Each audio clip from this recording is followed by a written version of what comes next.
around to watching, and it was a delightful match. It is so good. It is that referee. He's a great ref. Probably going to go down as one of the greatest in history. Yeah, folks, you need to watch that one if you haven't seen that one either. That's there. Just go to our videos section and look at all our videos. We don't post anything that ain't worth it. And God bless the crowd. I mean, you couldn't have a match like that if the crowd wasn't willing to play along. And they were into it so much. And you can almost see the other wrestler. Like, you know what's going on. Right, yep. He's a hell of a mime, truly. Yeah. I don't know if he really is a mime. I would assume he had to have some mime training because he's just amazing. But the good thing is, Pasty, we only have one injury report to have here. It's kind of a major one, but other than, I guess we talked about, or not Corbin, we talked about, oh boy, being out of King of the Ring. Elias, sorry. Another one who I just don't think will ever quite break out. But again, that's fine. Brian Knobbs, folks. Remember Brian Knobbs? Well, he needs our help. Does he? He does. A GoFundMe has been created for Knobbs, who needs a total knee replacement. His whole fucking knee. Knobbs was a featured player in the WCW and WCW 90s, teaming with Jerry Saggs as the Nasty Boys. Nasty. Fun little note here. I think my second ever live wrestling show I went to, when I was going to get like a hot dog or something, Brian Knobbs was walking down the aisle, probably going to get a hot dog or something. I don't know. And I was like, oh my God. I think I called him Nasty Boy. I think I was young enough. I wasn't really like saying their names. And I wasn't a smart mark yet. And I seen him and talked to him and all that, and he came up and he gave me Pity City, which if you folks listening don't remember the Nasty Boys, he'd take the person's face and shove it in his stanky-ass armpit. Yeah. And it stank. The earliest form of the stink face. Yeah. And that's one of my wrestling memories that's just always stuck with me. And then he charged you $10 for the honor. 25. But old Virgil was over there charging back 17. Then that was a lot of fucking money. Hey, Virgil was over there charging 17 to put your face in his crotch, so I considered myself lucky.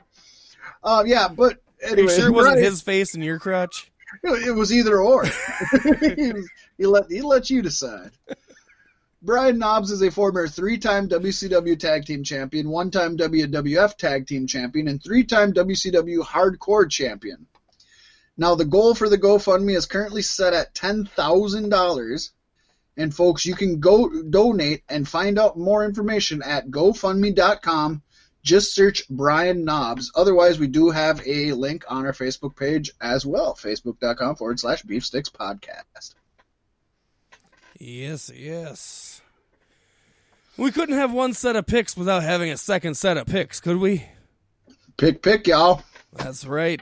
So now we're moving into our picks for Ring of Honor Death Before Dishonor, which is not coming up this weekend. But wait, is it? Well, it's coming up a week from... It's Friday today as we're recording this live. It's coming up a week from Friday. So right now we don't know how... Sorry, folks, we don't know how our recording schedule is going to work. We'll be counter-programming this pay-per-view. So basically, by the time you hear our next show, it probably will already be over, is what we're saying. So we might as well predict it now. And that's the end of my story. It sounded like I had more to say, but that was it. We might as well predict it now. All right, so let's get right into it. The first one, Pasty, is a bar room brawl.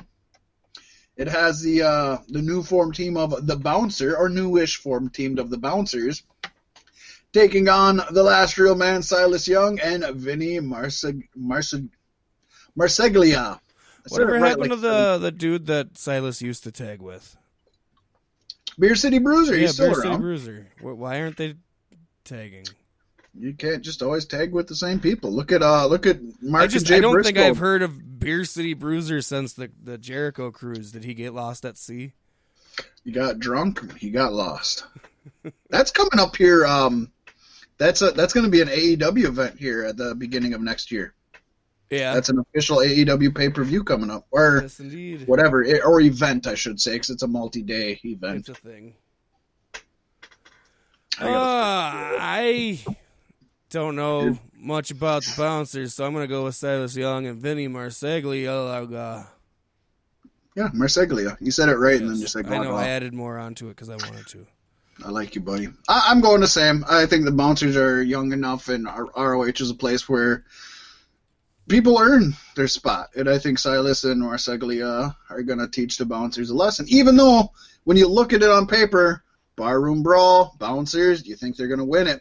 But I can imagine both Silas and Vinny have been in their share of barroom brawls before outside of the pro wrestling world. Yeah, I would not doubt that. Up next, we got an interesting one. Jay Lethal takes on Jonathan Gresham. This will be a good one. I think it should be. Gresham is just he's one of those people. I think he's going to be a big name in NXT WWE in a short time. I'd say maybe 2 years. I think he has it. I think he does. You don't think he'll be a staple for Ring of Honor for decades to come? I would love him to, but you never know right now. This, as we said, the pro wrestling landscape is so wonky right now. Thankfully, it's a wrestler's market. Yeah, they've got so many options. Do I want to stay in Ring of Honor and just be a homeboy? You know, I don't mean like a homeboy, but like like an original, like a. Or do I want to move on to AEW and be a little different? Do I want to go to WWE and have security? Do I want to go to Impact because they're owning everything? Do I want to go to New Japan and have more art in my thing? The sky's the fucking limit. It is. More wrestlers should just sign year-long contracts. You know what I mean? It may get to be that way. Or it may get to be the exact opposite with so much competition that all wrestling companies will only offer you instead of an independent contracting you, and then you're stuck. Oh, that'd be awesome, though. It would be. Yeah. And that is also coming to a head in California as we speak. That that lobbying moved into motion. We'll have more info on that for you guys next week. First they got rid of water bottles, then they got rid of independent contractors. Hand in hand, we knew it was coming. Yeah. I'm gonna go. Wait, you're picking on this one. I can pick. It's hard to go against the boy, even though I have nothing but positive things to say about Gresham. And I think Jay Lethal could easily pass the torch down to this feller. Don't want to sound racist that way. It's not because he's black, but I'm going with Jay Lethal. Yeah. How do you not? I mean, it's hard to not. I think Lethal's been kind of, he's been such a big thing for Ring of Honor for so long, and just wrestling in general. He's been there for quite some time. I think Lethal is on that giving it back and passing the torch phase of his life, and I'm going with Gresham. The dogs don't like that. I see. They're picking Lethal, buddy. They know a hell of a hand when they see one. What would be great is if whoever may or may not be here just took all the dogs and put them in a room. That would be great. Moving on, we're going into the first round final battle, number one contender tournament, Pasty. Yes, Marty Scurll takes on Colt Cabana. And I gotta say, Scurll's gonna take this one. Pasty, I think I'm on a streak of picking 15 times in a row and never going against him. And I think I could break it this week. But I think I'm not gonna. And I'm gonna go Marty Scurll. I like how he's been making his own YouTube videos lately. He must really miss the other elite guys. Villain Enterprise. I haven't watched it, but I've seen that he has, I think, 3 episodes of Villain Enterprises. Is that just what it's called, or is it? Yeah, I think it's just called Villain Enterprises. Yeah. He hired Flip Gordon because they needed a new employee, and then he fired him because they didn't like the way he cut steak. There you go. Yeah. I mean, that's an important thing. It is.